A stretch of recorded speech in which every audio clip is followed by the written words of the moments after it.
Como ocurre con todos los himnos, el himno de la Universidad de Guanajuato buscaba señalar una fecha especial, 24 de febrero de 1928. Esta fecha nos remite un siglo antes, también alrededor de los meses de febrero de 1828, que es cuando se reabre el colegio. Los herederos de esta tradición educativa se propusieron conmemorar un acontecimiento tan importante, el primer centenario de esta reapertura, con una gran cantidad de elementos que precisamente contribuyen a la identidad.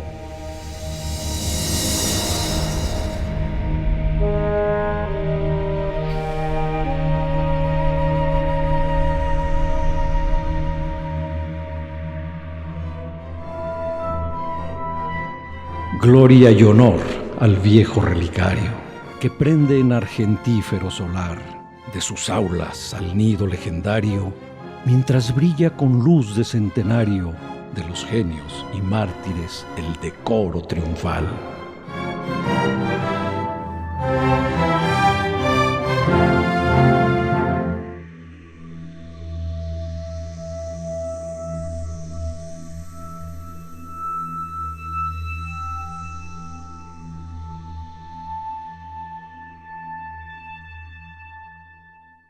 Después de la Guerra de Independencia, que inicia en 1810 en la ciudad de Guanajuato, el colegio vivió etapas realmente muy duras. Gracias al heroico, digamos, porque creo que se amerita llamarlo así, padre Marcelino Mangas, el colegio no interrumpió o no se murió, porque pudo haber de hecho llegar a desaparecer. El padre Mangas mantuvo viva, digamos, la actividad educativa del colegio.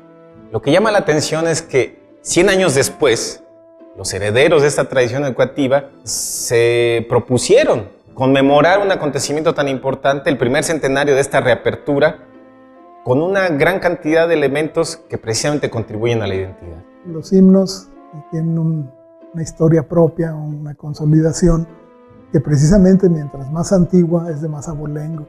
Y en ese contexto habría que observar el himno universitario, el himno de la Universidad de Guanajuato, precisamente como el símbolo de más abolengo, de más fuerza, porque viene precisamente desde etapas cuando era el Colegio del Estado.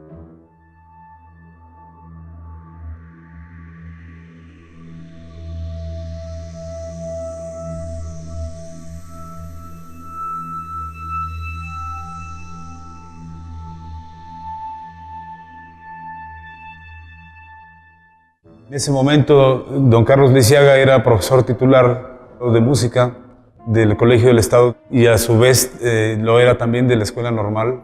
Don Euquerio, en ese momento me parece que aún era alumno de la escuela, pero un alumno distinguido de la carrera del foro, como le dicen, a la abogacía o como le decían. Y don Fulgencio Vargas ya era un profesor reconocido, investigador, historiador, y a él le encomendaron que escribiera los versos, ¿no? Los tres tienen una vinculación con el colegio.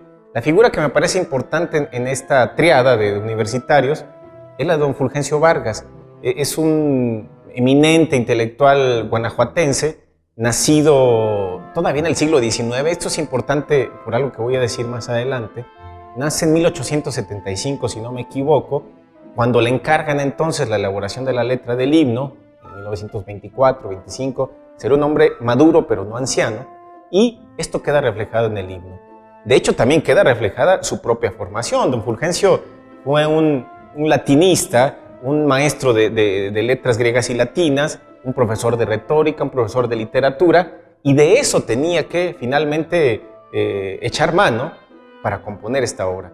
Es un componente muy sencillo de 2 estrofas, una que se va a repetir como un coro, decía, y la otra. Digamos, en los términos formales, un rápido análisis nos permitiría decir que toda la primera parte está compuesta en endecasílabos, un verso muy clásico, un verso que usaban todos los poetas de su tiempo, y que podemos decir que actualmente ya es raro el poeta que escribe en endecasílabos, ya es raro el poeta que mide los versos. En ese tiempo el que no lo hacía se saldría, digamos, de la línea y escribiría de una forma poco comprensible para su tiempo. Ambas cosas muestran el carácter y la historia de la Universidad de Guanajuato, lo que en ese momento se auguraba, según dice el texto, se auguraba como el preludio del bien. Podemos decir que para estos fundadores del himno, ese momento era el preludio del bien, y el bien es justamente cuando surge la Universidad de Guanajuato. En ese sentido, nuestro himno tiene una historia parecida a todos los himnos. Es un documento que se crea ex profeso, que no lo crea el pueblo, naturalmente. Es un documento que más bien se le entrega y se le propone a una comunidad para que se sirva de él como un elemento de identificación. Este himno hace gloria y honor al viejo relicario. Recordemos que la palabra relicario se refiere al objeto, una caja elegante, un sagrario. Así de que la universidad es un relicario, es decir, es un contenedor de cosas valiosas, de cosas sacras, como es la juventud, la enseñanza, el conocimiento, el arte, todas las cosas que son sagradas para una comunidad, y la universidad las resguarda.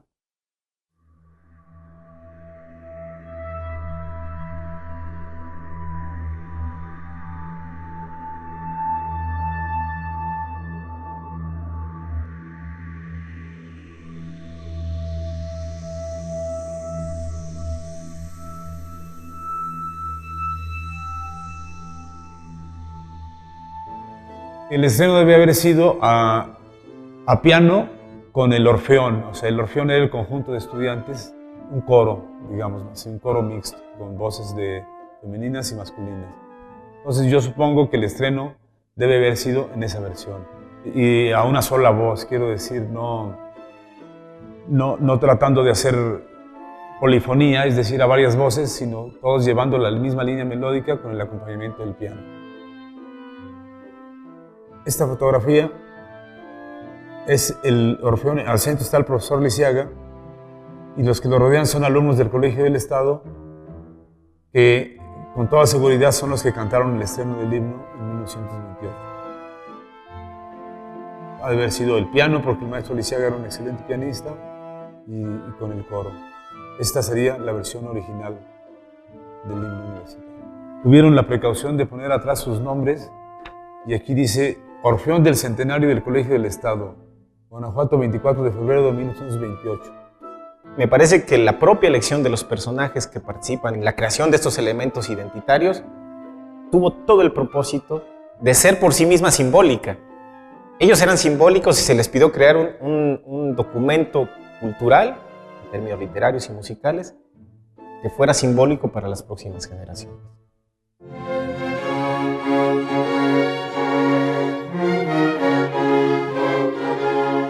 El albergue piadoso de una noble matrona fue la sólida base del futuro plantel.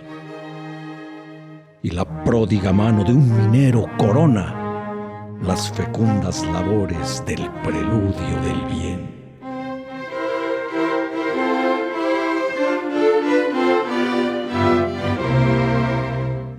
Toda la parte del estribillo, la que repetimos mucho del albergue piadoso de la noble matrona, tiene también una base rítmica semejante, pero es una base de doble heptasílabos, dos versos de 7 para componer versos alejandrinos, que también eran versos clásicos muy usados en su tiempo. Me parece una invitación bastante sugerente y que podría reforzar la importancia que el himno tiene en la actualidad para aproximarnos a la historia de la universidad. Los versos de don Fulgencio Vargas aluden a la historia del nacimiento del Colegio del Estado. Cuando habla del argentífero solar, está hablando de la tierra. Es la vinculación de la misma universidad con lo que le dio origen, que es la mina. Es la referencia al pasado guanajuatense, que esa ciudad se fundó pues porque aquí había minas. ¿Y de qué eran las minas? De plata. El argentífero solar es el lugar en donde hay minas de plata. Es el lugar que está produciendo plata. Y se refiere justamente a la cañada de Guanajuato, donde da ese sol del conocimiento en una tierra que está produciendo esa plata, esa riqueza. La propia riqueza minera fue la que permitió, la que exigió que se creara un colegio como el que muchos años después se convirtió en universidad, en 1945, pero que no se creó tampoco desvinculada de su realidad. Hay una repetida referencia al pasado legendario de la universidad, a doña Josefa Teresa Busto y Mora, la noble matrona que está mencionada ahí, el nido legendario, el de las abejas que relata la leyenda, que estaban en su casa y que la siguieron a su nuevo domicilio cuando ella cedió esta casa a los jesuitas y que a su muerte volvieron al colegio. Y habla de la pródiga mano que un minero corona, ¿sí? Esos mineros son una referencia directa y que puede ser muy estimulante para conocer a la universidad de otros benefactores de la universidad de los que a veces se habla muy poco. Pero hubo una veintena de mineros que donaron sus haciendas, que donaron buena parte de los beneficios que tenían por la explotación de las minas para que ese hospicio, que nació primero con ese nombre, se creara. Y esa va a ser la sólida base del futuro plantel, que es el segundo verso. Y el futuro plantel es donde estamos, es nuestra universidad. Y la pródiga mano de un minero, de don Pedro Lascurain de Totana, el que da nombre a la calle donde está el edificio central de la universidad, pues otorga una manutención para poder pagar los gastos que deriven de esto. Corona esta iniciativa de la señora, le pone el término necesario y además una corona con la riqueza minera que aludía ya en la primera estrofa, la riqueza minera de Guanajuato. Y al momento en el que el himno se compone. Porque si vemos al final de la primera estrofa, se habla de los genios y mártires a los que ilumina una luz de centenario. Ahí tenemos una clave que nos sitúa en el presente en el que el himno fue compuesto. Un siglo después, la luz del centenario, de cuando el padre Mangas, gracias también a las reformas de Carlos Montes de Oca, el primer gobernador constitucional de Guanajuato, reabren el colegio. Realmente nos muestra a lo que aspiraban nuestros antecesores, nuestros fundadores, y también lo supo ver Fulgencio Vargas. Nos dice que todavía tenemos este mundo de riqueza que está iluminándose con el conocimiento, con la creación y la exaltación del saber y de la sensibilidad. Y esto es debido a que hubo quienes en su momento, hace ya 283 años, dieron su casa, dieron su dinero para que esto fuera posible y que ahora toda la riqueza de la Universidad de Guanajuato sea un preludio de un bien todavía mayor. Me parece que son elementos que nunca que no hay que descuidar, que no hay que perder y que hay que tener presentes siempre, ¿no? Lo que sucedió es lo que permite que seamos lo que somos, y lo importante es que por más diversos que seamos en la actualidad, necesariamente diversos como es en la universidad, tengamos un referente común que es el de esa fundación y el de ese origen.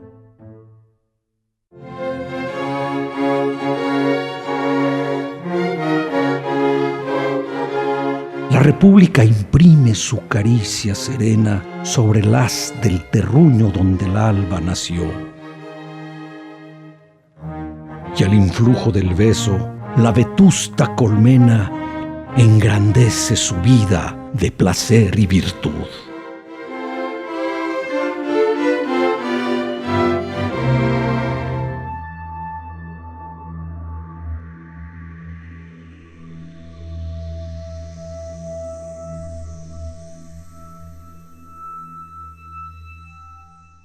Existía una instrumentación que es exactamente una instrumentación. La diferencia entre una instrumentación y una orquestación es que una instrumentación es asignar timbres a ciertas melodías de acuerdo a la tesitura. Y una orquestación implica un trabajo más comprometido artísticamente, que tiene que ver más con la estructura composicional.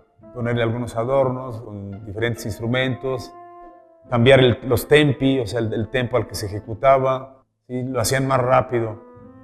Y el peso de los versos, según mi opinión, no debe ser tan rápido, ¿no? Debe ser un tempo más calmo para reflexionar sobre la poesía que contiene el himno. En fin, incluso había vicios hasta en algunas palabras que se habían cambiado. A la hora de interpretar, la prosodia no estaba correcta. En fin, cosas de ese tipo que son naturales, ¿no? La armonía también se ha ido distorsionando por el uso. Luego no sabemos dónde está el original, al menos yo no conozco la partitura original, para atenernos a ese material. Pequeñas distorsiones, ¿no? Nada grave, nada pero que se pueden enmendar, ¿no? Enriquecer la armonía. El himno tenía una armonía, digamos, correcta, pero un tanto elemental. Pero entonces ahí aproveché y no solamente hice una versión para la orquesta, también la hice para que funcionara con el coro a capela, es decir, el coro sin acompañamiento, o el coro con piano, o un solista con un quinteto de metales. Es decir, muchas de las posibilidades que se pueden hacer de este material original, ¿no? Lo que se ha hecho con los arreglos es refrescarlo, ¿sí? Es hacer una revisión, pero no se toca, digamos, el material sustancial, que es el tema. Un arreglo es una versión personal de una música preconcebida. Lo doté de una introducción que no tenía y de un final con los motivos melódicos más significativos de la pieza. Y cuando compuse las fanfarrias, tomé elementos melódicos del himno que incluían las fanfarrias para que tuvieran también esa cohesión, esa unidad. ¿Sí? Los dos símbolos sonoros de la universidad en este momento, que son el himno y la fanfarria, están íntimamente ligadas por los materiales musicales. Y hay motivos que comparten. Entonces, al escuchar la fanfarria, uno recuerda ecos del himno universitario.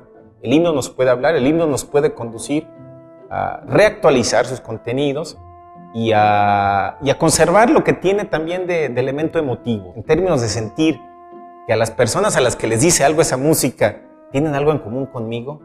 Finalmente, esa es la identidad. La identidad es suponer que hay gente que se emociona ante las mismas cosas, que reconoce las mismas cosas. Y representan algo emotivamente. Con el paso del tiempo, uno recuerda su himno, recuerda su porra, recuerda su estandarte. Son imágenes acústicas que se nos quedan grabadas, ¿no? Las funciones simbólicas siempre son funciones muy integradas entre sí. Nosotros podríamos encontrar una vinculación muy estrecha entre el himno de la universidad, entre el estandarte universitario y el escudo propiamente de armas, que ya no se llaman así. Pretende construir una comunidad y darle unos símbolos en los cuales puedan sentirse a gusto unos con otros.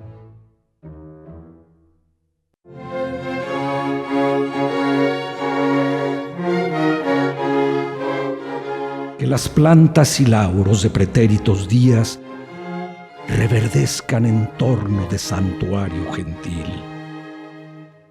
La memoria perdure de patronos y guías. Ella salva al colegio y lo torne feliz.